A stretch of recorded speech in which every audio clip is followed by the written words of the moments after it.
بارش کا پانی جو سمندر میں جانا ہے وہ سمندر کا پورا علاقہ جو ہے وہ ڈی ایچ اے ہے، اور ڈی ایچ اے کو اس طرح بنایا گیا ہے کہ پانی سمندر میں نہیں جاتا۔ آپ اکثر اگر کوسٹل سٹیز میں جائیں، اور مجھے 3-4 ایسے شہروں میں جانے کا موقع ملا ہے، چونکہ اربن پلاننگ میرا سبجیکٹ ہے تو میں ذرا اس اینگل سے چیزوں کو دیکھتا ہوں۔ جو سڑکیں ہوتی ہیں وہ پرپینڈیکولر ہوتی ہے کوسٹ لائن کو، یعنی اگر یہ سمندر ہے اور یہ زمین ہے تو سڑکیں یوں بنی ہیں تاکہ وہ پانی سڑک پہ چلا جائے۔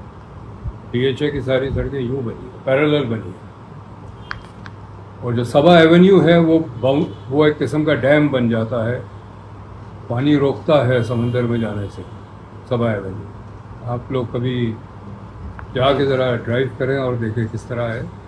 اور آج سے میرا خیال ہے 10 سال پہلے یا 12 سال پہلے، جب اس سے پہلے کہ وہ ڈرینز بنائی گئی جو بہت ناقص ہے، لیکن بہرحال پہلے تو ڈرین بھی نہیں تھی، سبا ایونیو پہ تقریباً 4 سے 6 مہینے پانی لوگوں کے گھروں میں کھڑا تھا۔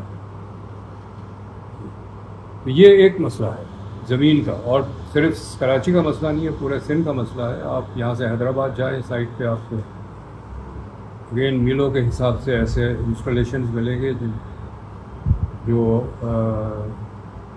سندھ گورنمنٹ کے قبضے میں نہیں ہے، اس کا اختیار نہیں ہے۔